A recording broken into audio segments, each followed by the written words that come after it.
So let's move on to the side effects and the mechanism behind these side effects. So first of all, extrapyramidal side effects. These are the movement side effects. These are very common with first generation antipsychotics such as haloperidol that only act on dopamine 2 receptors. Now, because second generation antipsychotics are acting on serotonin receptors, they have an indirect compensation because of which they increase dopamine in the same pathway, the nigrostriatal pathway, but not in the mesolimbic pathway. So their movement side effects are reduced because of serotonin antagonism. Hyperprolactinemia is because of D2 antagonism in the tuberoinfundibular pathway. So normally hypothalamus secretes dopamine that goes into the pituitary gland, and there it acts as a prolactin inhibitory factor. So it inhibits the release of prolactin. So when dopamine is antagonized, this inhibition would be reduced and stopped altogether, and prolactin would be increased. This is the pathophysiology behind hyperprolactinemia.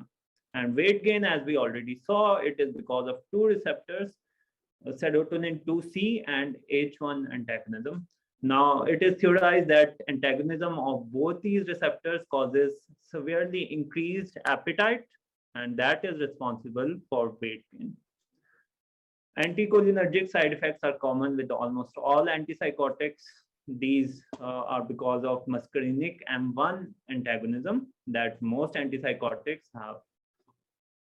Finally, there is a serious side effect called the neuroleptic malignant syndrome.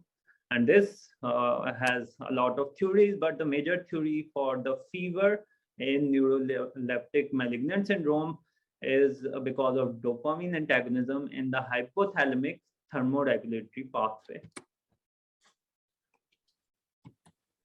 So this is the nigrostriatal pathway from substantia nigra in the midbrain to striatum or the basal ganglia. When antipsychotics reduce dopamine activity here, this results in EPS, the extrapyramidal side effects, which include dystonias, Parkinsonism, and akathisia.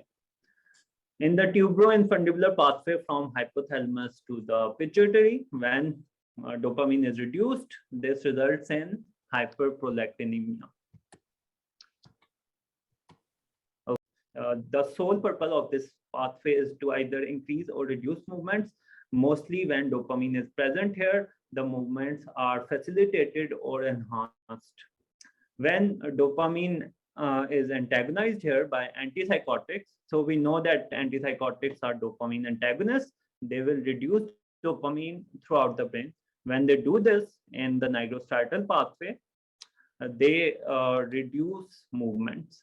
So in Parkinsonism, there is bradykinesia and rigidity because the facilitating pathway, the nigrostriatal pathway, has been inhibited by the antipsychotics. I hope I have made myself clear. Yes, thank you. So this is from Stahl. They have also drawn this nigrostriatal pathway, and here in a normal person, dopamine is acting postsynaptically. This person doesn't have any movement disorder at all. Here, these antipsychotics, these molecules are the antipsychotics. They have blocked these receptors. Dopamine is unable to act here, and therefore we are having drug-induced Parkinsonism, we are having dystonias, and we are having akathisia. All these three are called as extrapyramidal side effects. Now, there is a special sort of extrapyramidal side effect that is hyperkinetic instead of hypokinetic, which means there are movements that are increased instead of reduced. This is the tardive dyskinesia and is one of the feared effects of antipsychotics because in many cases, almost as many as 50% of the cases, this is irreversible. You can't do anything. Once it develops, no matter what you give, in 50% of the cases, it doesn't improve. The pathophysiology behind this is that when dopamine receptors are blocked by antipsychotics, the postsynaptic receptor neuron compensates by increasing its receptors. So it has more receptors, and because of this, they have increased basal activity, which resting activity is increased, and that causes increased movements.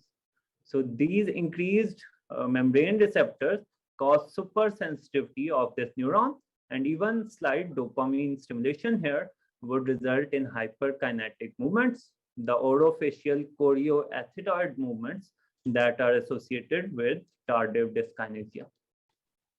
Okay, so neuroleptic malignant syndrome, another dangerous and rare side effect of antipsychotic.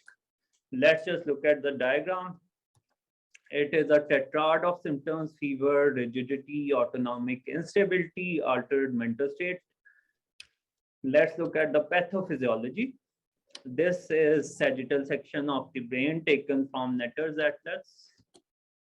This is hypothalamus, by the way, this one below thalamus. So dysregulation of dopamine in the hypothalamus. Now hypothalamus controls our thermoregulation and also a lot of other autonomic activities.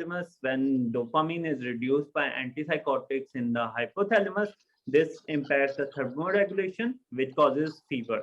It also causes autonomic instability, which is characteristic of neuroleptic malignant syndrome. Now, there is another pathway, the nigrostriatal pathway, involved in movements. We have already discussed this in neuroleptic malignant syndrome. When dopamine is reduced here by antipsychotics, this causes rigidity, which is also a characteristic feature of drug-induced Parkinsonism. So this also happens in NMS.